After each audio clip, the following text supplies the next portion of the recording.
According to local lore, a werewolf-like creature known as the Beast of Bray Road roams the area east of Elkham by night, prowling barnyards, feeding on carrion, and terrorizing motorists. On Tuesday, August 10th, 1982, a Town of Lafayette employee who was cutting grass along Bray Road discovered something equally the stuff of nightmares: a woman's partially clothed body, face down, in a cornfield, badly bitten, shot twice in the back and arm. It was Barbara Nelson, age 34, missing since Thursday, August 5th, when she was abducted from a gas station and convenience store located 15 miles north of Janesville on US Highway 51 in Albion Township north of Edgerton.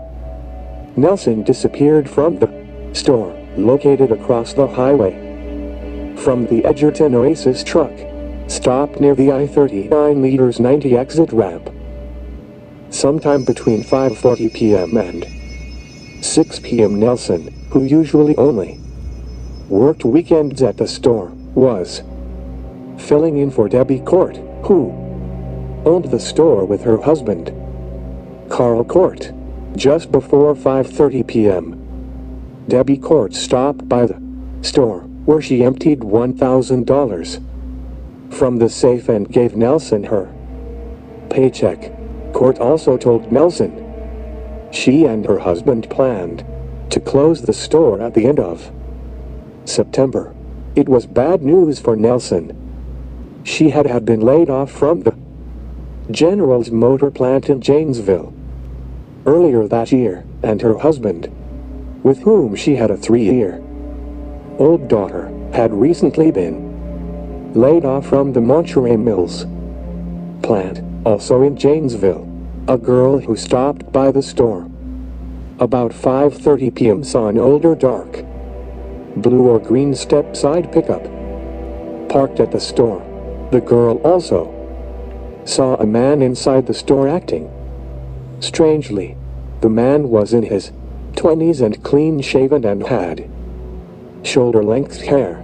A motorist saw an older dark blue or green step-side pickup truck driving erratically on a road near the store about the time.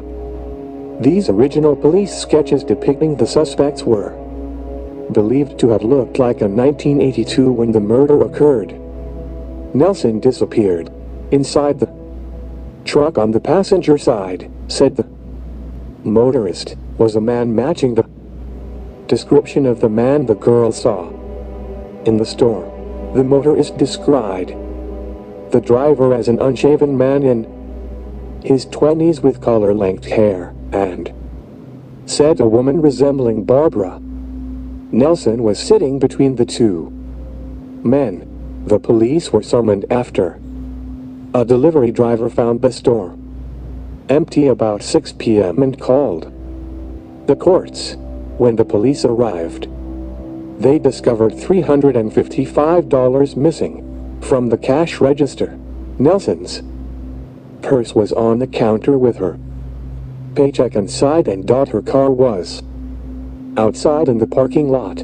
Shortly after Nelson's body was found, a teacher from Elkhorn told Walworth County Sheriff's Office detectives she was driving down Bray Road near the intersection with State Highway 11 late in the afternoon of Friday, August 6th, when she saw 2 men and a woman get out of an old dark blue or green step-side pickup truck parked on the side of the road. The teacher watched as the two men struggled with the woman, then forced her back into the truck and got in on either side of her. As the teacher neared the truck, the driver pulled a U-turn in front of her and came to a stop on the opposite side of the road with the truck facing her. The teacher told the police she didn't stop because she didn't want to get involved and didn't think alcohol dependent anything more about what she had seen until Nelson's body was found.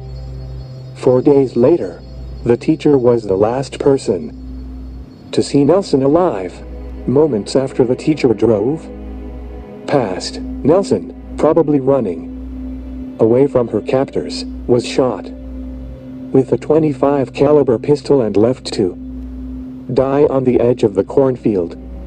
She was wearing a bra and panties and a man's outerwear vest, which her family said didn't belong to her.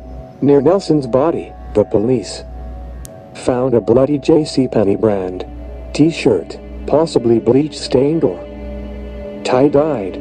Several weeks after Nelson's body was found, the police found a blouse that looked like one belonging to Nelson in a field along Base Creek Road, a narrow dead-end lane lined with ramshackle cottages that runs along the banks of the creek just outside Afton, a rundown hamlet located 2 miles south of Janesville. Later, the police found a woman's pair of shoes, an automobile jack plate, and a wad of duct tape in a field a few miles from where Nelson's body was found.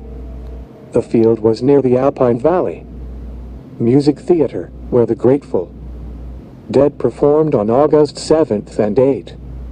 From the beginning, tipsters called the police to identify persons who matched the suspects' descriptions and who had access to a pickup truck.